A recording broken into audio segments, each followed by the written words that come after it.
ఈరోజు 18వ పాఠం. உந்து மதகளித்தன் தோடாடத்தோள் வடியன் நந்தகோபாலான் மருமகளே நப்பின்னாய் கந்தம் கமலம் குழையுங்கழி திறவாய் வந்து கோள் என நரக்கனகான் மாதவி பந்தல் மேல் பலகால் குவிலினங்கள் குவினகான் பந்தாவல் ஒரு மைத்வன் பேர்பாட செந்தா மரக்கியார் சீரார்வல் ஒழிப்பா வந்து திறவாய் చెందేలో రెంబావాయ్. ఇవాళ పిరాటిని లేపుతున్నారు. చాలా ముఖ్యమైన పాఠం. లక్ష్మీదేవిని లేపుతున్నట్టు అన్నమాట. నీలాదేవిని లేపుతున్నారు ఇవాటి పాఠంలో. మదజలము ఇచ్చుతున్న శ్రవించుతున్న ఏనుగులను ఓడించదగ్గ నందగోపుని కోడలా తొందరగా లేచిరామ్మ, తెల్లవారింది. పరిమళభరితమైన కేశములు గలదానా పందిట్లలో కోళ్లు కూయిచున్నవి. గురిగింజ పందిళ్ల మీద సుఖముగా నిద్రించు కోయిలలు గుంపులు గుంపులుగా కూస్తూ ఉన్నాయి.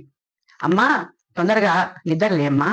బంతి చేతితో పట్టుకొని చేతిలో బంతి ఉంచుకొని గాజుల గలగలలు శబ్దం చేస్తూ ఉంటే తామర తూడుల వంటి చేతులతో వచ్చి తలుపు తీ తల్లి అని ప్రార్థిస్తున్నారు. ఈ పతిదేవుని నోరాన గానము చేయించు వచ్చి ప్రార్థన చేయమ్మా అని. ఈ రోజు పాశ్రమం చాలా ముఖ్యమైనది. ఇది రామానుజుల వారికి చాలా ఇష్టమైన పాశ్రమం అన్నమాట. ఈ పాశ్రమంతోనే ఆయన భిక్షాటన చేసేవారు.